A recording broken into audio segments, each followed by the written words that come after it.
প্রতিদিন রান্নার কাছে হলুদের জুড়ি নেই। এটি স্বাস্থ্যের জন্য সুপারফুড। শরীরে অনেক সমস্যাই সমাধান করে দেয় এই হলুদ। এটি ওজন কমাতেও সাহায্য করে। হলুদের সক্রিয় যৌগ কার্মিউনের মধ্যে প্রদাহ বিরোধী এবং অ্যান্টিঅক্সিডেন্ট বৈশিষ্ট্য মেদ জড়ায়, ওজন নিয়ন্ত্রণে সুস্বাস্থ্য নিশ্চিত করে। বিশেষজ্ঞরা জানান প্রদাহজনিত সমস্যার কারণে বিপাক হার কমতে থাকে, যা ওজন বাড়ার অন্যতম কারণ। হলুদের মধ্যে থাকা কারকিউমিন এক্ষেত্রে বেশ কার্যকরী।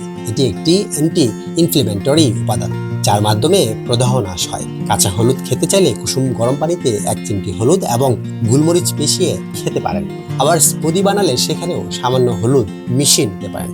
হলুদ যে কোনো ঠান্ডাজনিত রোগ ভালো করতে অত্যন্ত কার্যকরী। এখন প্রশ্ন হলো, প্রতিদিন কতটুকু হলুদ খাবেন? অতিরিক্ত হলুদ শরীরের জন্য ক্ষতিকর। অন্যান্য সব মশলা এবং ভেষজগুলোর মতো হলুদ সীমিত পরিমাণে খাওয়া উচিত। মনে রাখবেন, স্বাস্থ্যের জন্য কোনো কিছু উপযোগী যখন এটা নির্দিষ্ট পরিমাণে সেবন করা হয়। আসুন শরীরের যত্ন নেই আর নিয়ম মেনে চলি, বদলে ফেলি জীবনের গল্প।